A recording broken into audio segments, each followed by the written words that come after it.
Episode 142 ಮಿಡಿದ ಹೃದಯಗಳು.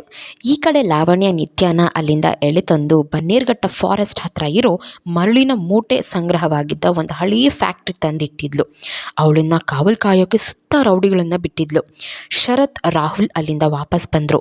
ಆದರೆ ಹುಡುಕಾಟ ಮಾತ್ರ ನಿಲ್ಲಲಿಲ್ಲ. ಒಂದು ಬೇಕ್ರಿ ಮುಂದೆ ಕಾರ್ ನಿಲ್ಲಿಸಿ ರಾಹುಲ್ ಡ್ರೈವಿಂಗ್ ಸೀಟ್ ಬೆಲ್ಟ್ ತೆಗೆದು ಕೆಳಗಿಳಿದು ಬೇಕ್ರಿಗೆ ಹೋಗಿ ಒಂದು ಫ್ರೆಶ್ ಜ್ಯೂಸ್ ತೊಗೊಂಡು ಬಂದು ಶರತ್ಗೆ, ತಗೊಳ್ಳಿ ಶರತ್, ಕುಡೀರಿ ಅಂದ. ಶರತ್, ನಂಗೆ ಬೇಡ ರಾಹುಲ್, ನಾನು ಪಾರಿಜಾತನ ನೋಡೋ ತನಕ ನನಗೇನೂ ಸೇರಲ್ಲ ಅಂದ.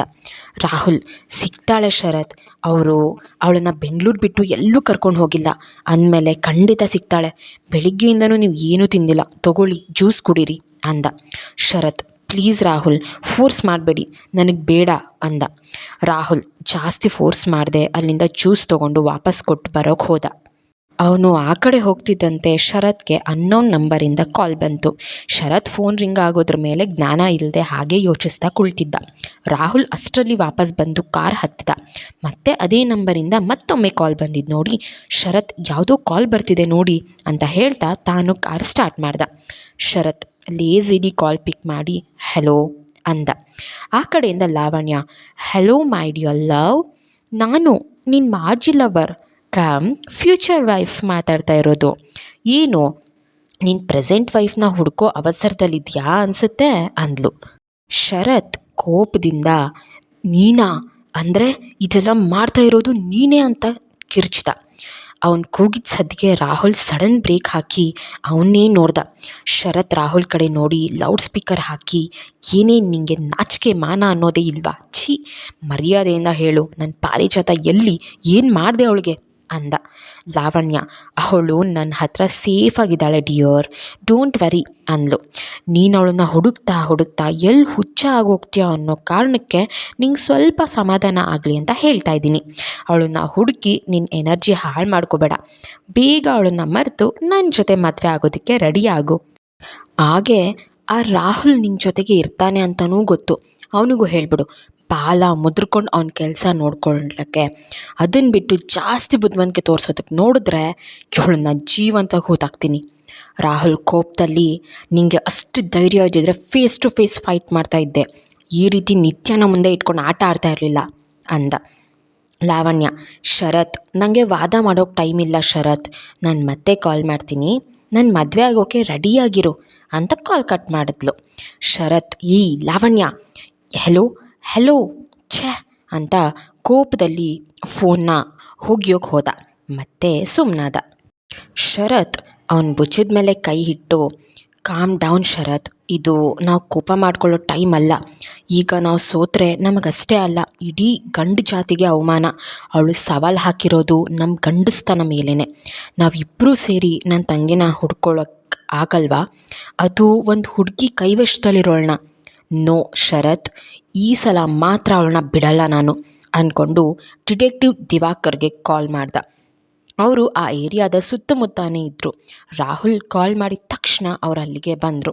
ರಾಹುಲ್ ಅವ್ರ ಜೊತೆ ಹೊರಟು, ಶರತ್, ನಾನು ದಿವಾಕರ್ಗೆ ಎಲ್ಲ ಡೀಟೇಲ್ಸ್ನ ಆನ್ ದ ವೇ ಕೊಡ್ತೀನಿ, ನೀವು ನಮ್ಮನ್ನು ಫಾಲೋ ಮಾಡಿ ಅಂತ ಹೇಳಿ ಅಲ್ಲಿಂದ ಹೊರಟರು. ಸಂಜೆ ಆಗ್ತಾ ಬಂದಿತ್ತು.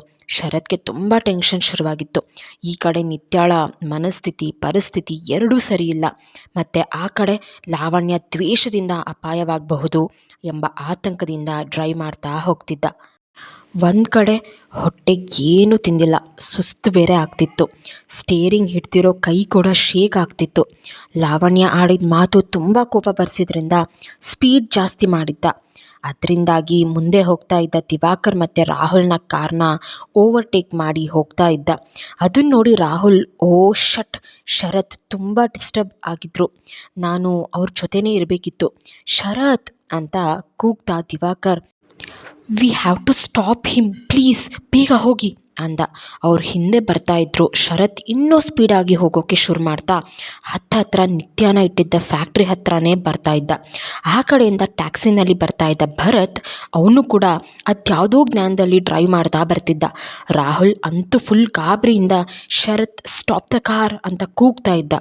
ಶರತ್ ಇನ್ನೇನು ಭರತ್ನ ಟ್ಯಾಕ್ಸಿಗೆ ಟಿಕ್ಕಿ ಹೊಡೆದು ಬಿಡೋ ಅಷ್ಟರಲ್ಲಿ ಮೈ ಮೇಲೆ ಪ್ರಜ್ಞೆ ಬೆದ್ದಂತೆ ಕಾರ್ ಸೈಡಿಗೆ ಎಳೆದು ಲಾಂಗ್ ಬ್ರೇಕ್ ಹಾಕ್ದ. ಅವನು ಸೀಟ್ ಬೆಲ್ಟ್ ಹಾಕಿದ ಕಾರಣ ಅವನ ತಲೆ ಸ್ಟೇರಿಂಗ್ ತಗಲಿ ಹಣೆಯಿಂದ ರಕ್ತ ಸುರಿಯೋದಕ್ಕೆ ಆರಂಭಿಸ್ತು. ಭರತ್ ಕೂಡ ತನ್ನ ಟ್ಯಾಕ್ಸಿಯನ್ನು ಗಾಬರಿಯಿಂದ ಕಂಟ್ರೋಲ್ ಮಾಡಿದ್ದ. ರಾಹುಲ್ ಮತ್ತು ದಿವಾಕರ್ ಓಡ್ ಬಂದು ಶರತ್ ಕುಳಿತಿದ್ದ ಕಾರ್ನ ಡೋರ್ ತೆಗೆದು ನೋಡಿದ್ರು. ಶರತ್ಗೆ ಪ್ರಜ್ಞೆ ಇರಲಿಲ್ಲ. ಅಷ್ಟರಲ್ಲಿಗೆ ನಿತ್ಯನ ಕಾವಲು ಕಾಯ್ತಾ ಇದ್ದ ರೌಡಿಯೊಬ್ಬ ಓಡ್ ಬಂದು ಏನಾಯಿತು ಅಂದ. ರಾಹುಲ್ ಸ್ವಲ್ಪ ಪ್ರಜ್ಞೆ ತಪ್ಪಿದ್ದಾರೆ ಅಂದ. ಆ ರೌಡಿ ಓಹ್ ಎತ್ಕೊಳ್ಳಿ ಒಳಗೆ ಅಂತ ಅಂದ. ರಾಹುಲ್ ಮತ್ತು ದಿವಾಕರ್ ಇಬ್ಬರು ಸೇರಿ ಅವನನ್ನು ನಿಧಾನವಾಗಿ ಕಾರಿಂದ ಕೆಳಗಿಳಿಸುತ್ತಿರುವಾಗ ಭರತ್ ಅಲ್ಲಿಗೆ ಬಂದ. ಆದರೆ ರಾಹುಲ್ನ ಬೆನ್ನ ಹಿಂದೆ ನಿಂತಿದ್ದರಿಂದ ಶರತ್ನ ಮುಖ ಭರತ್ಗೆ ಕಾಣಿಸ್ಲಿಲ್ಲ. Excuse me brother, anything serious? ಹಾಸ್ಪಿಟಲ್ಗೆ ಏನಾದರೂ ಅಂದ. ಇಟ್ಸ್ ಓಕೆ ಬ್ರದರ್, ಪ್ರಜ್ಞೆ ತಪ್ಪಿದ್ದಾರೆ ಅಷ್ಟೇ, ನೀವು ಹೊರಡಿ ಅಂತ ಹೇಳ್ದ ರಾಹುಲ್. ಭರತ್ ಏನೂ ಪ್ರಾಬ್ಲಮ್ ಇಲ್ಲ ಅಂದಮೇಲೆ ತನಗೇನೂ ಕೆಲಸ ಇಲ್ಲ ಅಂದ್ಕೊಂಡು ಅವನು ಶರತ್ ಮುಖ ನೋಡದೆ ತನ್ನ ಟ್ಯಾಕ್ಸಿ ಎತ್ಕೊಂಡು ಅಲ್ಲಿಂದ ಹೊರಟೋದ. ಬಹುಶಃ ರೌಡಿಸಮ್ ಫೀಲ್ಡ್ಗೆ ಆ ರೌಡಿ ಹೊಸಬ್ನಿರಬಹುದು, ಆದರೆ ಮಾನವೀಯತೆ ಇತ್ತು. ಎತ್ಕೊಂಡು ಬಂದು ಒಂದು ಟೇಬಲ್ ಮೇಲೆ ಮಲಗಿಸಿ ಮುಖಕ್ಕೆ ನೀರು ಚಿಮುಕಿಸಿದ್ರು. ಶರತ್ ನಿಧಾನವಾಗಿ ಕಣ್ಬಿಟ್ಟು ಎದ್ದು ಕೂತ್ಕೊಂಡ. ರಾಹುಲ್ ಅವನ ಹಣೆಗೆ ಫಸ್ಟ್ ಸ್ಟೇಜ್ ಮಾಡ್ತಾ, ಯಾಕೆಷ್ಟು ಸ್ಪೀಡಾಗಿ ಬರೋಕ್ಕೆ ಹೋದ್ರಿ ಶರತ್, ನೋಡಿ ಎಷ್ಟು ಟಯರ್ಡ್ ಆಗಿದ್ದೀರಾ ಅಂತ. ಹೇಳಿ ಸರ್, ನೀವು ಇಲ್ಲೇ ಇರಿ, ಕಾರ್ ಪಂಚರ್ ಆಗಿದೆ, ಸ್ಟೆಪ್ನಿ ಚೇಂಜ್ ಮಾಡಿಸ್ಬರ್ತೀನಿ, ಹೊರಡೋಣ ಬನ್ನಿ ದಿವಾಕರ್ ಅಂತ ಅಲ್ಲಿಂದ ಹೊರಗೆ ಹೋದರು. ಶರತ್ ತನ್ನ ಹಣೆ ಮುಟ್ಟು ನೋಡಿಕೊಂಡು ಸುತ್ತ ನೋಡ್ದ. ಅದು ಹಳೆ ಫ್ಯಾಕ್ಟ್ರಿಯಲ್ಲಿಂದ ಎದ್ದು ಹೋಗೋಕೆ ಟ್ರೈ ಮಾಡ್ದ, ಆದರೆ ಆಗಲಿಲ್ಲ. ತುಂಬ ಸುಸ್ತಾಗಿದ್ದ. ಈ ಕಡೆ ಅವ್ನು ಕೂತಿದ್ರೆ ಅವ್ನ ಬೆನ್ನ ಹಿಂದೆ ಇದ್ದ ಒಂದು ವಾಲ್ ಮರೆಯಲ್ಲಿ ನಿತ್ಯ ಕಟ್ಟಾಕಿದ್ದ ಅವಸ್ಥೆಯಲ್ಲಿ ಕೂತಿದ್ಲು. ಶರತ್ನ ಎದೆ ಬಡ್ದ ಜೋರಾಯಿತು. ಅವನು ತನ್ನ ಎದೆ ಮೇಲೆ ಕೈ ಇಟ್ಟು ಸುತ್ತ ನೋಡ್ತಾ ಇದು ಅಂತ ನೆನಪಿಸ್ಕೊಂಡ. ನಿತ್ಯ ಅವನ ಹತ್ರ ಬಂದಾಗೆಲ್ಲ ಅವನ ಎದೆ ಹಾಗೆ ಬಡ್ಕೊಳ್ತಾ ಇತ್ತು. ಅವಳೊಟ್ಟಿಗೆ ಕಳೆದ ಸ್ವೀಟ್ ಮೂಮೆಂಟ್ಸ್ ಅವನ ಕಣ್ಮುಂದೆ ಒಂದೊಂದಾಗಿ ಬರ್ತಿತ್ತು. ಅಂದರೆ ಇಲ್ಲೇ ಎಲ್ಲೋ ನನ್ನ ಪಾರಿಜಾತ ಇದ್ದಾಳೆ ಅಂತ ಆಯಿತು, ಎಲ್ಲಿದ್ದಾಳೆ ಅಂತ ಸುತ್ತ ನೋಡ್ದ. ಆ ಕಡೆ ಕಣ್ಮುಚ್ಚಿ ಕುಳಿತವಳಿಗೆ ಅವಳ ಹೃದಯದ ಬಡಿತನೂ ಇದ್ದಕ್ಕಿದ್ದ ಹಾಗೆ ಜೋರಾಗಿ ಬಡ್ಕೊಳ್ಳೋದಕ್ಕೆ ಶುರು ಮಾಡ್ತು. ಅವಳು ಕಣ್ಬಿಟ್ಟು ಎದೆ ಬಡಿತ ನೋಡಿ ಅಂದರೆ ನನ್ನ ಕಲಾವಿದ ಅಂತ ಸುತ್ತ ನೋಡಿದ್ಲು. ಮರಳಿನ ಮೂಟೆ ಬಿಟ್ಟರೆ ಅಲ್ಲಿ ಯಾರೂ ಇಲ್ವಲ್ಲ, ಇದೆಲ್ಲ ನನ್ನ ಭ್ರಮೇನಾ? ಇಲ್ಲ, ನಿಜವಾಗ್ಲೂ ನನ್ನ ಶರತ್ ಸರ್ ಬಂದಿದ್ದಾರಾ ಅಂತ ನೋಡ್ತಾ ಇದ್ಲು. ಶರತ್ ಎದೆ ಮೇಲೆ ಕೈ ಇಟ್ಕೊಂಡೆ ಪಾರಿಜಾತ ಅಂತ ತನಗೆ ತಾನೇ ಹೇಳ್ಕೊಂಡ. ಆದರೆ ನಿತ್ಯ ಜೋರಾಗಿ ಶರತ್ ಸರ್ ಅಂತ ಕೂಗಿದ್ಲು. ಶರತ್ ಅದನ್ನು ಕೇಳಿ ಪಾರಿಜಾತನ ಕೂಗಿದ್ದು, ಇದು ನನ್ನ ಭ್ರಮೆ ಅಲ್ಲ ತಾನೇ? ಒಂದೇ ಸಮ ಚಡ್ಪಡಿಸೋಕೆ ಶುರು ಮಾಡ್ದ. ಎದ್ದು ನಿಲ್ಲೋಕೆ ಆಗ್ತಾ ಇರಲಿಲ್ಲ. ಆದರೂ ಕಷ್ಟಪಟ್ಟು ಎದ್ದು ನಿಂತು ತಾನೂ ಕೂಡ ಜೋರಾಗಿ ಪಾರಿಜಾತ ಅಂತ ಕೂಗ್ದ. ನಿತ್ಯ ಅವನ ಧ್ವನಿ ಬಂದ ಕಡೆಗೆ ತಿರುಗಿ ಶರತ್ ಸರ್ ಅಂತ ಮತ್ತೆ ಕೂಗಿದ್ಲು. ಶರತ್ ಸುತ್ತ ನೋಡ್ತಾ ಆ ವಾಲ್ನ ಹಿಂದೆ ತಿರುಗಿ ಕೆಳಗಿಂದ ಮೇಲೆ ನೋಡ್ದ. ಅದು ಮೇಲೆ ಸರಳಿನಿಂದ ಕೂಡಿತ್ತು. ತಾನು ಕುಳಿತಿದ್ದ ಟೇಬಲ್ ಎಳೆದು ಹಾಕ್ಕೊಂಡು ಅದ್ರ ಮೇಲೆ ಹತ್ತಿ ಅವಳಿದ್ದ ಕಡೆ ನೋಡ್ದ. ನಿತ್ಯನ ಕಟ್ಟಾಕಿದ್ದ ಸ್ಥಿತಿ ನೋಡಿ ಕೋಪ ದುಃಖ ಉಮ್ಮಳಿಸಿ ಬರ್ತಿತ್ತು. ಅವಳ ಹತ್ರ ಹೋಗೋಕೆ ಆ ಸರಳಿನ ಕಂಬಿಗಳನ್ನು ತೆಗಿಯೋಕೆ ಟ್ರೈ ಮಾಡ್ದ, ಆದರೆ ಆಗಲ್ಲ. ಆದರೆ ಸತ್ಯ ಸಿಕ್ಕಿದ್ಲಲ್ಲ ಅನ್ನೋ ಸಮಾಧಾನದಿಂದ ಪಾರಿಜಾತ ಅಂತ ಕರೆದ. ನಿತ್ಯಗೆ ಅವನ್ ನೋಡಿ ಖುಷಿ ಆಯಿತು, ಆದರೆ ಅವನ ಹತ್ರ ಹೋಗೋಕೆ ಆಗ್ತಿಲ್ಲ. ತನ್ನ ಕೈ ಕಟ್ಟನ್ನು ನೋಡಿ ಬಿಚ್ಕೊಳ್ಳೋಕೆ ಟ್ರೈ ಮಾಡ್ತಾ ಇದ್ಲು, ಆದರೆ ಆಗ್ತಾ ಇಲ್ಲ. ಆ ಕಡೆಯಿಂದ ಶರತ್ಗೆ ಹೆಲ್ಪ್ ಮಾಡಿದ ರೌಡಿ ನಿತ್ಯ ಹತ್ರ ಬಂದ. ಅವನ್ನ ನೋಡಿ ಶರತ್ ಇವನಾ, ಅಂದರೆ ಇವರೆಲ್ಲ ಸೇರಿ ನನ್ನ ಪಾರಿಜಾತನ ಕಟ್ಟಾಕಿದ್ದಾರೆ ಅಂತ ಕೊತ ಕುದಿತಾ ಇದ್ದ. ಎಪಿಸೋಡ್ 143 ಕಡೆಗೂ ಸೋತ ಕಣ್ಣುಗಳು. ಆ ರೌಡಿಗೆ ಸರ್ ಪ್ಲೀಸ್ ನೀವಾದರೂ ನನ್ನ ಬಿಟ್ಬಿಡಿ ಅಂದ್ಲು ನಿತ್ಯ.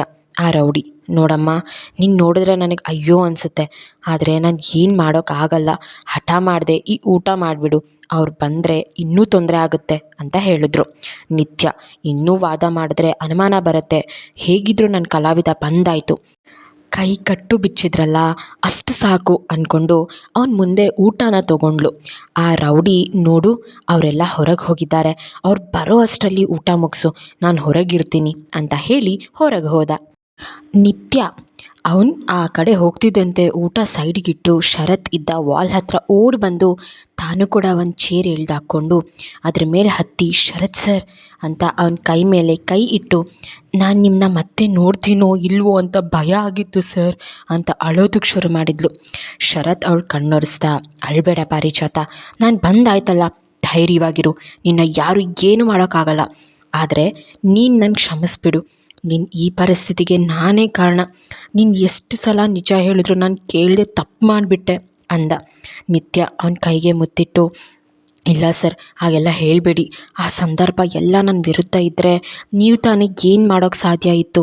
ಮತ್ತು ಅವನ ಹಣೆ ಮೇಲೆ ಕೈ ಇಟ್ಟು, ಏನಿದು, ಏನು ಮಾಡ್ಕೊಂಡ್ರಿ ಸರ್ ಅಂದ್ಲು. ಶರತ್, ಅದೆಲ್ಲ ಬಿಡು ಪಾರಿಜಾತ, ಆ ದರಿದ್ರ ಲಾವಣ್ಯ ನಿನ್ನ ಮೇಲೆ ಕೈ ಮಾಡಿದ್ಲಾ ಅಂತ ಕೋಪದಲ್ಲಿ ಕೇಳ್ದ. ನಿತ್ಯ, ಹೋಗಲಿ ಬಿಡಿ ಸರ್, ನನಗೆ ನೀವು ಬಂದ್ರಲ್ಲ ಅಷ್ಟು ಸಾಕು ಅಂದ್ಲು. ಶರತ್, ಪಾರಿಜಾತ, ನಿನ್ನೆ ಕೇಳ್ತಾ ಇರೋದು, ಅವಳು ನಿನ್ನ ಮೇಲೆ ಕೈ ಮಾಡಿದ್ಲಾ ಅಂತ ಅಂದ. ನಿತ್ಯ, ಹೌದು ಸರ್, 2 ಏಟು ಹೊಡೆದ್ಲು ಅಷ್ಟೇ ಬಿಡಿ ಅಂದ್ಲು. ಶರತ್ ಇನ್ನಷ್ಟು ಕೋಪ ಮಾಡಿಕೊಂಡು ಹಿಡ್ದಿದ್ದ ಸರಳಿನ ಕಂಬಿನ ಮುಷ್ಟಿ ಹಿಡ್ದ.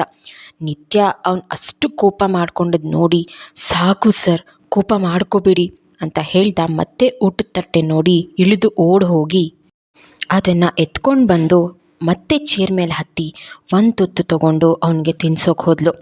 ಶರತ್ ಅವಳನ್ನೇ ನೋಡ್ತಾ, ನನಗೆ ಹಸುವಾಗಿದೆ ಅಂತ ನಿನಗೆ ಹೇಗೆ ಗೊತ್ತು ಅಂದ. ನಿತ್ಯ ಅವನ್ನೇ ಗುರಾಯಿಸಿ ಕಣ್ಣೊರೆಸ್ಕೊಳ್ತಾ, ಯೋ, ದೇಹ ದೂರ ಇರೋದು ಮನಸ್ಸಲ್ಲ. ನಾನು ನಿಮ್ಮ ಜೊತೆ ಇಲ್ಲ ಅಂತ ನೀವು ಕೊರಗ್ತಾ ಇರೋದು ನಿಮ್ಮ ಮುಖದಲ್ಲೇ ಗೊತ್ತಾಗ್ತದೆ.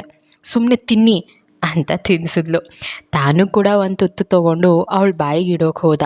ಅಷ್ಟರಲ್ಲಿ ಹೊರಗೆ ಹೋಗಿದ್ದ ಮತ್ತಷ್ಟು ಗೂಂಡಾಗಳು ವಾಪಸ್ ಬಂದರು. ಅವ್ರು ಬಂದದ್ದು ನೋಡಿ ನಿತ್ಯ ಚೇರಿಂದ ಇಳಿದು ನಿಂತಳು.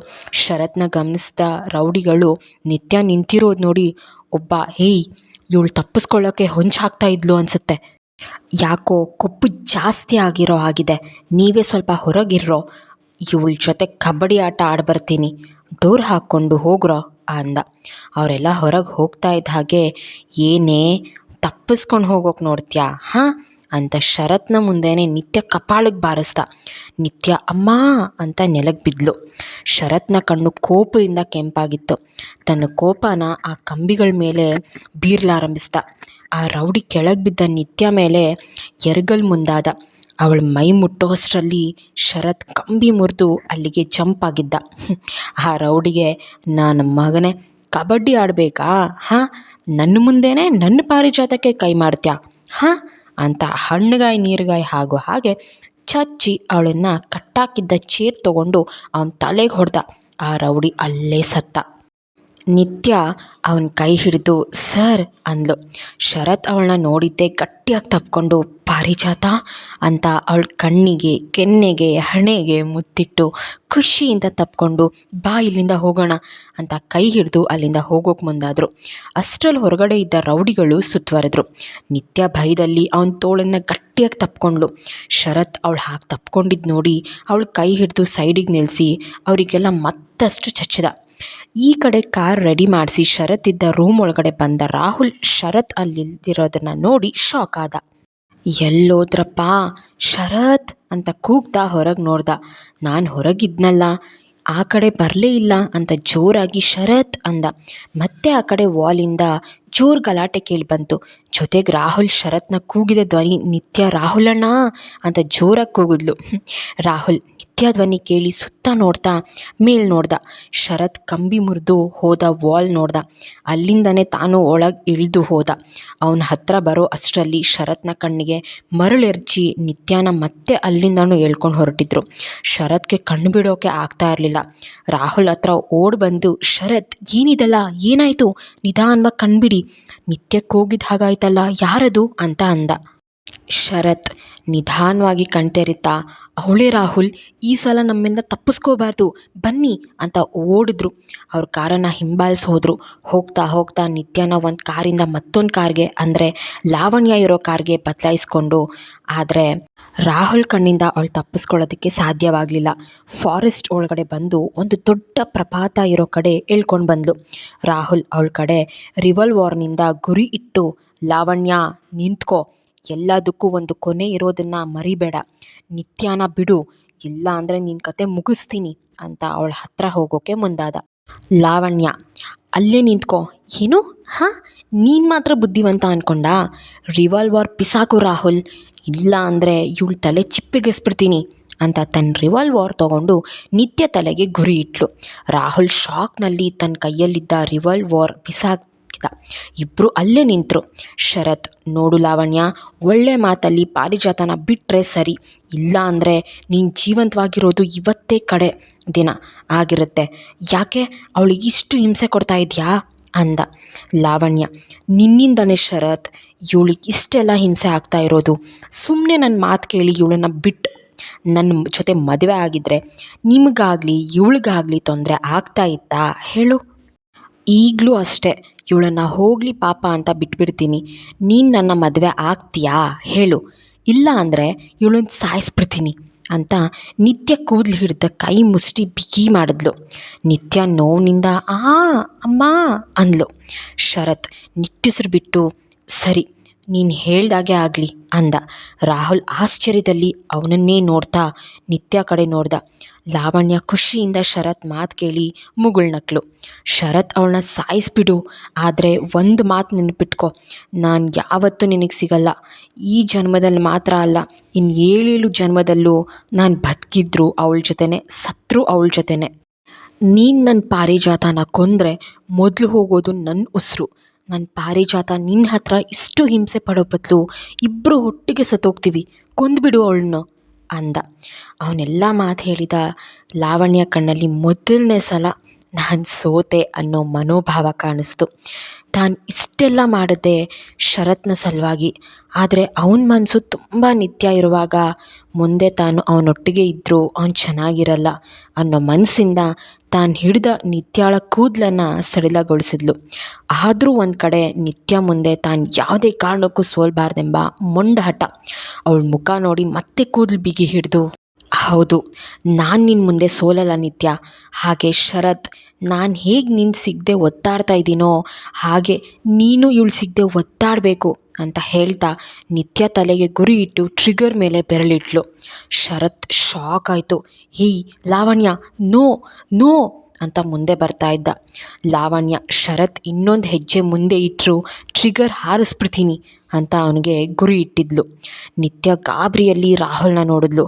ರಾಹುಲ್ ನಿತ್ಯಗೆ ಕಣ್ಣಲ್ಲೇ ಲಾವಣ್ಯ ಕಾಲಿಗೆ ಕಾಲು ಕೊಟ್ಟು ದಾರಿ ತಪ್ಪಿಸೋಕೆ ಸನ್ನೆ ಮಾಡ್ದ. ನಿತ್ಯ ಓಕೆ ಅಂತ ತಲೆ ಆಡಿಸಿ ಅವಳ ಕಡೆ ತಿರುಗಿದ್ಲು. ಆದರೆ ಆ ಕಡೆಯಿಂದ ಯಾರೋ ಕೋಲ್ ಬೀಸಿದ್ರು. ಅದು ಲಾವಣ್ಯ ಕೈಗೆ ಬಿದ್ದಿದ್ದರಿಂದ ಅವಳ ಕೈಯಲ್ಲಿದ್ದ ರಿವಾಲ್ವರ್ ಕೆಳಗೆ ಬಿತ್ತು.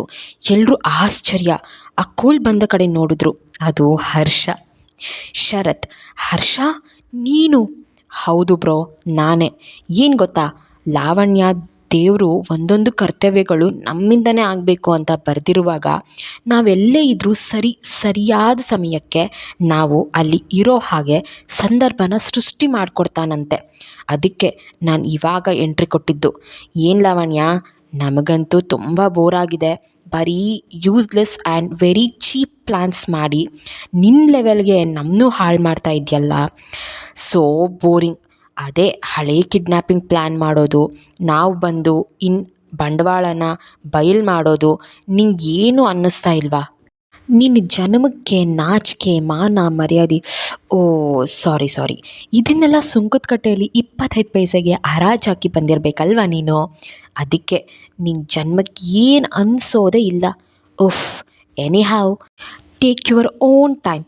ಜೈಲಲ್ಲಿ ಕುತ್ಕೊಂಡು ಇನ್ನೇನಾದರೂ ಪ್ಲ್ಯಾನ್ ಹೊಳೆಯುತ್ತಾ ಅಂತ ನೋಡು. ಆಲ್ ದ ಬೆಸ್ಟ್ ಅಂತ ಹೇಳಿ ಕೋಪದಲ್ಲಿ ವಿನಯ್ ಹೇಳ್ಕೊಂಡು ಹೋಗು ಇವಳನ್ನ ಅಂದ. ಡಿಯರ್ಸ್, ಇವತ್ತಿನ ಎಪಿಸೋಡ್ ಹೇಗಿತ್ತು, ಹಾಗೆ ಹರ್ಷನ್ ಎಂಟ್ರಿ ಹೇಗಿತ್ತು, ಕತೆ ಹೇಗೆ ಬರ್ತಾ ಇದೆ ಅಂತ ಹೇಳಿಬಿಟ್ಟು ನಿಮ್ಮ ಫೀಡ್ಬ್ಯಾಕ್ ಕೊಡಿ. ನಿಮ್ಮ ಅನಿಸಿಕೆ ಅಭಿಪ್ರಾಯಗಳಿಂದನೇ ನಮ್ಮ ಕಥೆಯನ್ನು ಇನ್ನಷ್ಟು ಆಕರ್ಷಕವಾಗಿ ತಗೊಳೋದಕ್ಕೆ ಸಾಧ್ಯ. ಸೊ ಇನ್ನು ಯಾವ ಥರ ವೀಡಿಯೋಸ್ ಬೇಕು ಅನ್ನೋದನ್ನು ಕಮೆಂಟ್ ಮಾಡಿ ಹೇಳಿ. ಅದೇ ಥರ ವೀಡಿಯೋಸ್ ಮಾಡೋದಕ್ಕೆ ಟ್ರೈ ಮಾಡ್ತೀನಿ. ಹಾಗೆ ನನ್ನ ಚಾನಲ್ನ ಸಬ್ಸ್ಕ್ರೈಬ್ ಮಾಡ್ಕೊಳ್ಳೋದನ್ನು ಮರಿಬೇಡಿ.